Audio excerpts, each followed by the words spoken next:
मेरे बाबा के सभी मीठे मीठे बच्चों को इस परमात्म निमित्त का नमस्ते। मेरे बाबा रोज ढेरों ढेरों ढेरों ज्ञान रत्न मुरली के रूप में हमें सुनाते हैं, हमें बतलाते हैं और उन ज्ञान मोतियों को, उन ज्ञान रत्नों को मंथन द्वारा हम अपनी बुद्धि रूपी कलश में भर सकते हैं और उससे अपना जीवन का उत्थान बहुत सहजता से होता जाता है। ऐसे ही बाबा के अनेक मुरलियों में से इस एक मुरली का एक मोती पर आज मंथन करते हैं, जिसमें बाबा ने रक्षा बंधन के त्योहार को, इस उत्सव को के राज को समझाया है।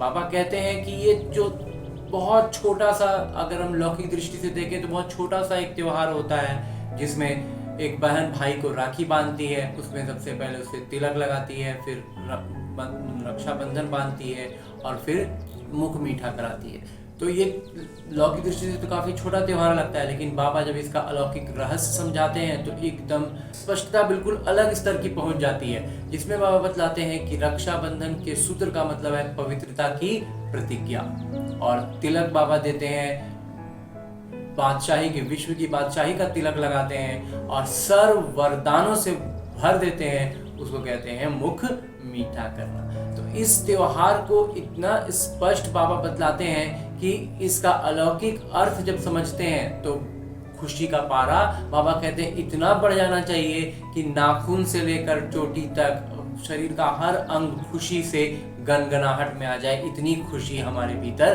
भरी हुई होनी ही चाहिए। और इस बात को दोहराते हुए बाबा आगे इतना सहज रूप से एक बात बतलाते हैं कि त्योहारों की जो श्रृंखला है ना, जो रस्म रिवाज सारे इस संगम युग से चले आते हैं और उन्हीं को हम अभी लौकिक दृष्टि में, लौकिक जो दुनिया हम जी रहे हैं, देख रहे हैं, उसमें सारे रस्म रिवाज, सारे त्योहार इसी समय के हैं। उसमें से ये जो त्योहारों के क्रम है ना, ये भी बिल्कुल जब देखते हैं तो एकदम सटीक बैठता है। इसमें शुरुआत अगर हम सावन से करें तो सावन क्या होता है, माना जाता है कि भक्ति, लौकिक दृष्टि से भी देखें, भक्ति मार्ग में भी देखें तो शिव बाबा का, भोले बाबा का महीना माना जाता है। तो सबसे पहले क्या होता है, भोले बाबा, शिव बाबा अवतरित होते हैं और वो पूरा ज्ञान हमें बांटते हैं, पूरी तरह से ज्ञान से भिगा देते हैं, पूरा ज्ञान अमृत ढेरों वर्षा करते हैं, ज्ञान की वर्षा में हमें सराबोर कर देते हैं। इसके बाद आता है जन्माष्टमी, मतलब श्री कृष्ण का जन्म होता है। और उसके जब हम लौकिक दृष्टि से देखते हैं तो श्री कृष्ण के जन्म के भी बहुत लंबी कहानी है, वो जन्माष्टमी त्योहार पर बातें करेंगे।